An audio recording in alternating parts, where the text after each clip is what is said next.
Luck on Sunday, proudly sponsored by Al Basti Equiworld Dubai.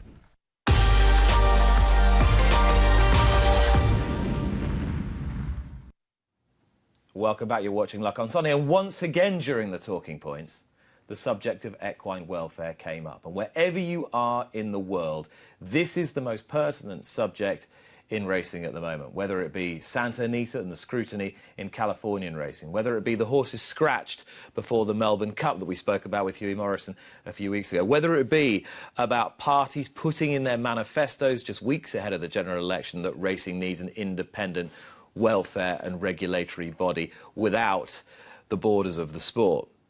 It just goes to show you that the sport is constantly under threat and that horses need to be looked after as best possible. Yet, within that, there are always going to be divisions between the sport's regulators around the world and the practitioners, and somehow the twain have to meet to agree the best way forward. And with that in mind, my special guest this week is an eminent veterinarian who's practiced across the world and is now a partner at the deeply respected Rossdale's veterinary practice in Newmarket, and has been for a couple of decades now. He's a pioneer in his field.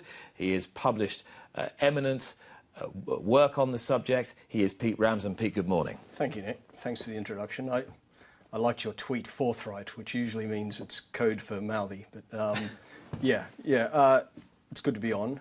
It's not usually the place for a vet to step out of private practice and come into the public sphere, but thank you for the invitation. But I think more and more, and certainly from what I've experienced in the US and anecdotally from Australia, the veterinary community is having to come out more and more and talk and explain and talk people through things that would have been either anathema to them 10 years ago or actually just not that interesting to them.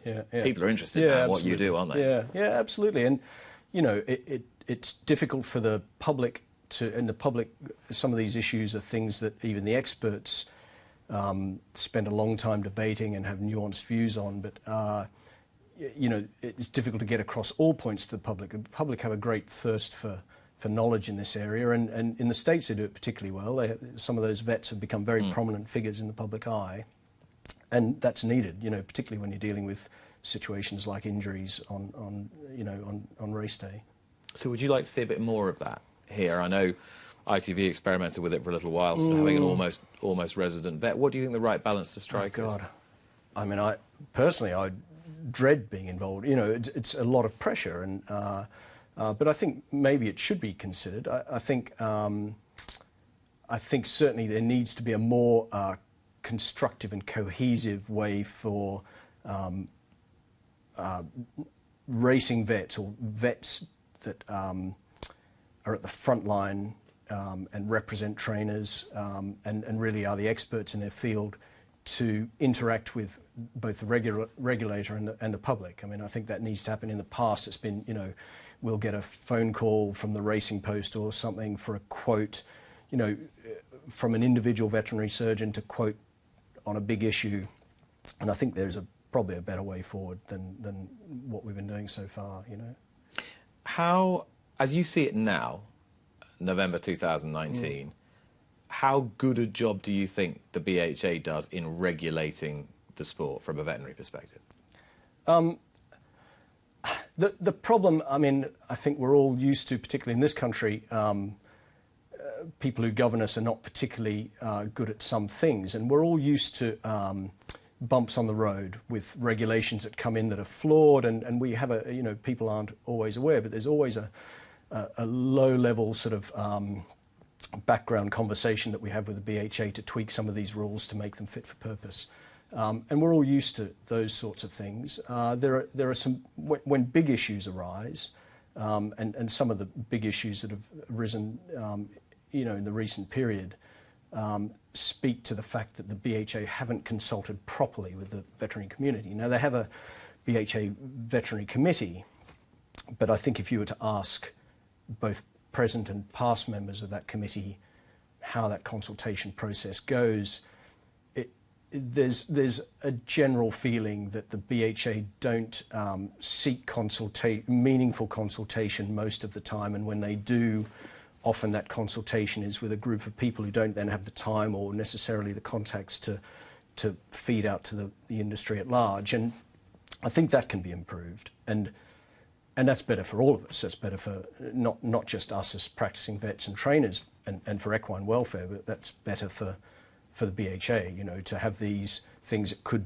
brew into legal spats is regrettable. You know, no one wants to see things like that go onto the front pages of newspapers. Because you, as I was say, as a frontline vet, someone who's working closely with trainers, have an incredibly important role, I'm guessing, to almost be the link between the sort of veterinary authorities and your clients. Yet, understandably, the BHA would be suspicious of involving that link too much because you've got a vested interest. Yeah, it's true, and you could say it's quite right for the regulator, and this is why there are independent members of boards both within the veterinary world and in the regulatory world and in the medical world. You can't be seen to be too close or in bed with the vets that are treating these animals, and I can understand that, particularly when betting's involved. But we're in a very small industry. You know, you have to rely on veterinary ethics, and you know, as a member of a very large practice, we confront these things all the time. You know, it's currently sales season, and I might be asked to vet a horse that's been looked after by one of my colleagues who, you know, has looked after it for, you know, and that information security, that all comes down to professional integrity. And I think, you know, for not just the BHA, but worldwide, the regulators, I think, have to recognise that the bulk of expertise in a lot of these areas, so, you know, the pertinent things at the moment are risk analysis for fracture. You know, the bulk of expertise is in the private sector. It's not in the regulatory sector. You would never think to fill a conference list of speakers looking into risk assessment of the thoroughbred fetlock with people from the regulatory world. You know, the experts are in the private field, and unless you engage with those people, you know, there needs to be a meeting, like you say, between the regulatory side and the clinical side, because, you know, together we can work on these problems very well, but apart it just becomes lobbing hand grenades at each other, as one of my trainers puts it. So, and I know in many respects you are, you know, you want some conciliation here, but you've tossed a couple of social media grenades in the direction of the of the regulator, just to out of frustration. Yeah, I'm guessing it is out of frustration. Yeah. When we had the flu situation, the equine flu situation at the beginning of this year, which shut down racing, you were really quite outspoken on the way the BHA handled that. Now, looking back retrospectively, do you think ultimately they did their job okay? Look, it's a tough call, and they had to make a decision very rapidly. And I, in a way, I don't want to dwell on the past, and I think there's a lot we need to confront with the future. But looking back at the flu, I still maintain, and I would say it's the majority opinion, not just amongst Newmarket vets, but amongst the wider worldwide thoroughbred veterinary community, that shutting down racing was the wrong thing to have done. You know, it's the best vaccinated population of horses in the world, and the whole reason vaccination was brought in was to prevent a loss of racing days. And also some of the things that followed on from the swabbing process and the quarantine. When you actually dig down into, you know, I don't want to go into details, but when you dig down into it, there was clearly a recognition that maybe the BHA had bitten off more than they could chew and let things simmer down and disappear. And as it turns, you know, in the middle of the crisis, none of us knew whether we were going to face a year of coughing horses and poor performing yards and whatever. That was all potentially in front of us. But no racing. And no racing. Yeah, potentially going on and on and on. And you know, it's an endemic disease, and we're all used to, you know, those of us who are getting long enough in the tooth to have experienced previous outbreaks of respiratory problems, including flu, knew that we were probably due another one. And as it turns out, looking back with hindsight at the season, Newmarket has been a very healthy set of yards. I mean, it's been one of the healthiest years for the last decade. So it hasn't turned into and the BHA may say, well, we shut it down, and, you know, that was the result. But actually, when you look at the scientific basis or the scientific follow-through of the swabbing and quarantine procedures, no, I still maintain my position. That we should have carried on? Yeah, that's my position, yeah, absolutely. And not just mine. You know, I'm not a lone voice. I know I'm the lone voice on Twitter, but it is I was getting a lot of support from very eminent veterinary surgeons around the world, really.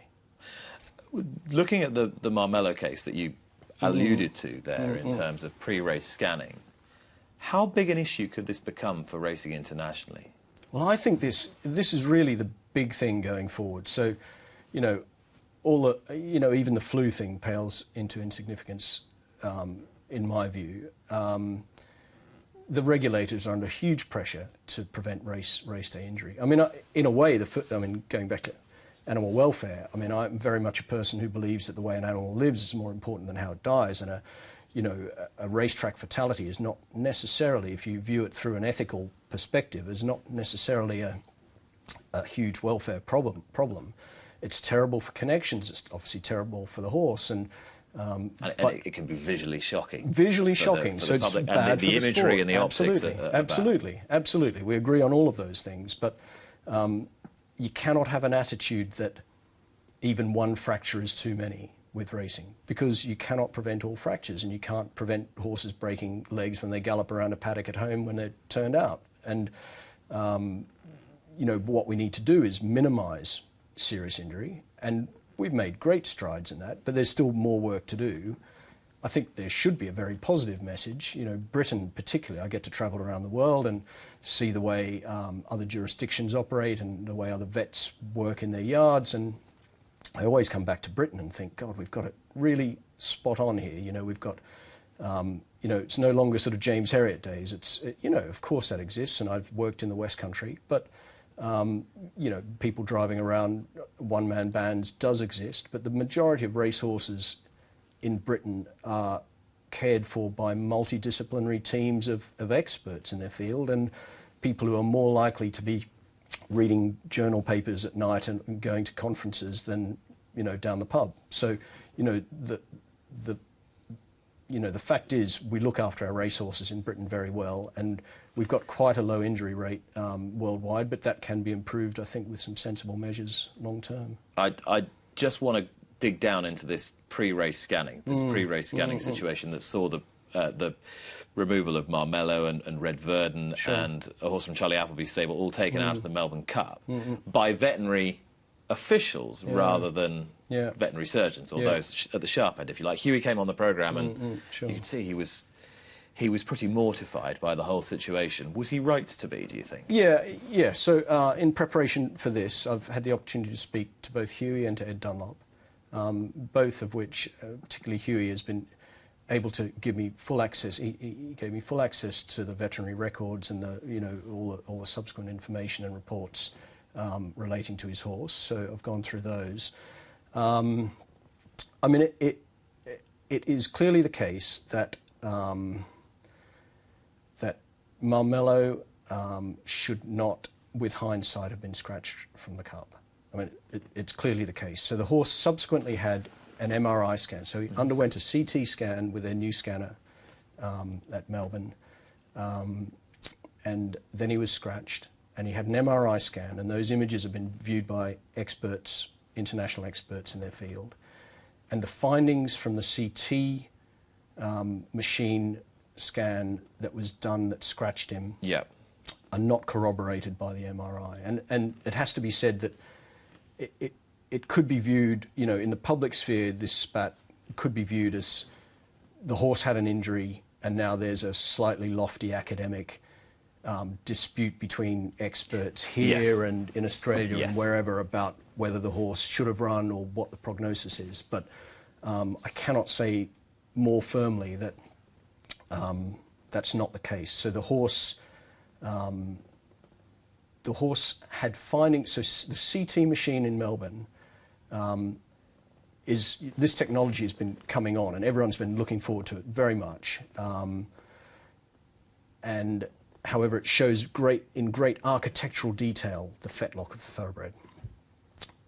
What is important is the activity relating to some of those findings that you see architecturally. And currently the only way to do that, and the best way to do that, the gold standard way to do that, is to assess the fetlock with an MRI machine. Now, we've got great depth of knowledge of, cases like Marmello seem to hit the public, the public sphere every once in a while in a blue moon. But these cases are going through private practice decision-making all the time, if not on a daily basis, on a weekly basis. So, there's a great depth of knowledge around risk assessing these fetlocks using X-ray, clinical acumen, X-ray, MRI. You know, many hundreds of horses have gone just through our unit alone of similar cases. So with hindsight, it's quite apparent that the changes that they found on the CT machine, on the CT scan in Melbourne with Marmello, had you scanned the entire field, you would have found a majority of the horses in that field would have had changes of a similar pattern to what was found in Marmello and resulted in scratching if you had just used CT. So we haven't got enough evidence, is what you're saying at the moment, in terms of using this CT scanner to use it as a diagnostic tool to determine whether horses should be scratched or not. Is that your view? Yeah, it is. I mean, look, it's exciting technology, and I can see that. But you know, in the face of the Melbourne... Are you saying it's exciting technology, but it's not ready for use yet? Yeah, absolutely. Well, and so if you look at the California example, they've now got a PET scan. So I'm confusing everyone with all the different technologies, but they're working on, they're going to install an MRI scanner finally, you know, which is behind time probably, but is a great thing. They're also developing a PET scanner, which is just up and running now. And they've stated, I don't know how they're going to do it, but they've stated they're going to run alongside their other diagnostics for a year or for a certain defined period and learn from it before incorporating it into regulatory decision-making. And I think that would have been the right approach in Melbourne. The trouble is with a CT scan, you can't tell whether something's old, new, developing, you know, ongoing. So, I mean, the appraisal, and I have to reiterate, the appraisal of Marmello subsequent to his scratching tells us that he's at no greater risk of fracture than any other horse in that field. And indeed, the advice was then to carry on training him, you know, up to the trainer, but don't modify your training program, don't modify your race targets. And I also, you know, I think I'm right in saying the horse galloped 2 or 3 days after he was scratched in front of Racing Victoria vets. So it should have been incorporated into a research program, or at the very least, if they had used it as a screening tool, then an MRI scan to follow on to analyse the findings. I entirely understand your point, and I entirely understand what Huey was saying the other day. So where are we going with this? Does it worry you that diagnostic tools that haven't had a proper research base are going to be used to determine the participation of horses globally? And we're going to end up with horses being scratched left, right and centre, and the overarching body will say, do you know what?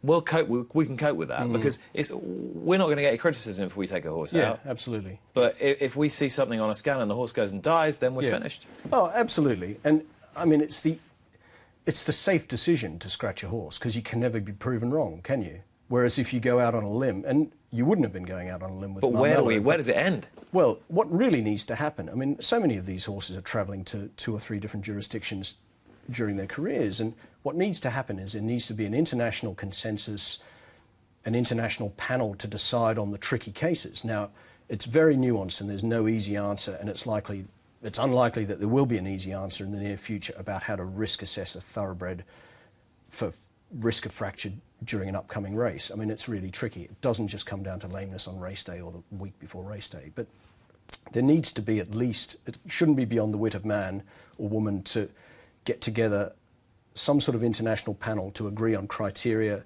about when a horse undergoes an advanced imaging technique, what that technique is, and then, you know, in this day of digital images, it's easy to ping images around the world and get opinions from the experts, rather than those decisions being made by regulatory vets who, with all due respect, you know, they're under pressure. It's not fair on them to be put, you know, in the spotlight to make these decisions, and they're not qualified to do so. I mean, there are only a small handful of people in the world that can make those decisions based on some of these advanced imaging techniques. Why can a horse racing authority not hire somebody with the experience and with the expertise to be able to make proper judgment calls on this? Is it because they simply can't afford them? No, I wouldn't have thought so, not at all. No, that wouldn't be, no. I don't know, you'd have to ask them, but... Is that something you'd favour? Absolutely, but I mean, these experts don't come with huge expense tags. I mean, they offer opinions on, you know, this is something they're doing on a weekly basis, reviewing images such as this. and, you know, for a matter of a few £100s, not for, you know, big money. So I don't know whether it's been considered by racing authorities, but it certainly should be, you know, to adjudicate on these tricky cases. Now, you know, say again, Marmello, in my view, wasn't really a tricky case. Here, I mean, you know, he wouldn't have been considered a tricky case in my own caseload. But for the ones that truly are, and, you know, we turned to Santa Anita, and I tweeted after the horse had broken down, but I'd seen that horse a week before and was discussing it with colleagues on social media. You're talking about Mongolian grooming and Breeders' Cup? Yeah, and so that horse was lame leading into the race, and obviously, you know, one doesn't want to step into something, you know, I'm on the other side of the world, and you've seen a piece of video on and iPhone. Yeah, and high-performing animals at that level are often scratchy, just like human athletes. You know, they have ongoing orthopedic issues, and so to pass a comment on a horse's action leading into the race would have been wrong. But now with hindsight, we know what he injured, and, you know, it's quite clear that something was missed. But yeah, we all need to come together on this to work on it, because we don't have much time to get it right. The problem with the Marmellos of this world is they then go home, or they go on to their next target, and they've got a black mark against them, and presumably also insurance underwriters are looking askance at them as well, and that can have massive knock-on effects. You know, I mean, the interesting thing will be the BHA's response, because the easy thing to do would be to back up the Racing Victoria decision. As I say, you can't be proven wrong if you scratch a horse or keep it from racing. And that would be the natural course of action, you would think, you know, support your colleagues in another jurisdiction. But with the evidence that's emerged subsequently, there's nothing to stop, in my view and the view of the experts who've been involved in this, there's nothing to stop that horse being entered for a race tomorrow under BHA rules. So, you know, it's tricky, isn't it? That's why we all need to come together and have a proper discussion about this and a way forward, because you can't have horses going to one part of the world being knocked, and then they're, you know, potentially their stallion careers, certainly their sort of value insurance particulars. The next race they go to, they might be banned from. So the implications are massive, huge. Yeah, huge. And do you sometimes look at the racing here and think, well, we spend our entire winter jump racing towards Cheltenham, which within itself has a huge amount of inherent risk. Yeah. And where is the future for that if we're becoming so risk-averse because we feel we have to be risk-averse because there's so much pressure being applied by external forces? That's why I think we have to... Of course, we've got to get our house in order, and we're making great strides. And the BHA, despite my comments here, you know, do a great job. They're really pushing the animal welfare thing, and I think sometimes a little bit too much. You know, the animal welfare flag comes out for a lot of things that they try to defend. But we should take a positive message out to the world that we can do a lot. We can, you know, at a grassroots level, we can educate vets who look after horses in yards, and vets who look after horses at the track, and improve our screening processes. But also that horses in this country are looked after incredibly well, and to tie ourselves up in knots about fatality rates, when actually fatality rates are pretty good and by and large falling if you look at the, you know, the longer term trends. You know, some of the same people that would be very keen to ban racing, or at least restrict it so much that we'd find it difficult to function, are quite happy to have a little fat pony out the back for their kids that spends a month a year off its feet because of laminitis. You know, what's the bigger welfare issue? And I think we have to be robust and show the processes that we've got in place to look after our racehorses, improve the bits that need improving, but take the message out that actually, you know, we've got it pretty right in terms of veterinary care of race horses in this country. There's more I want to chat to you about. Luckily, we will have time to do that in a few moments' time. For the moment, Pete Ramzan, thank you very much. No problem.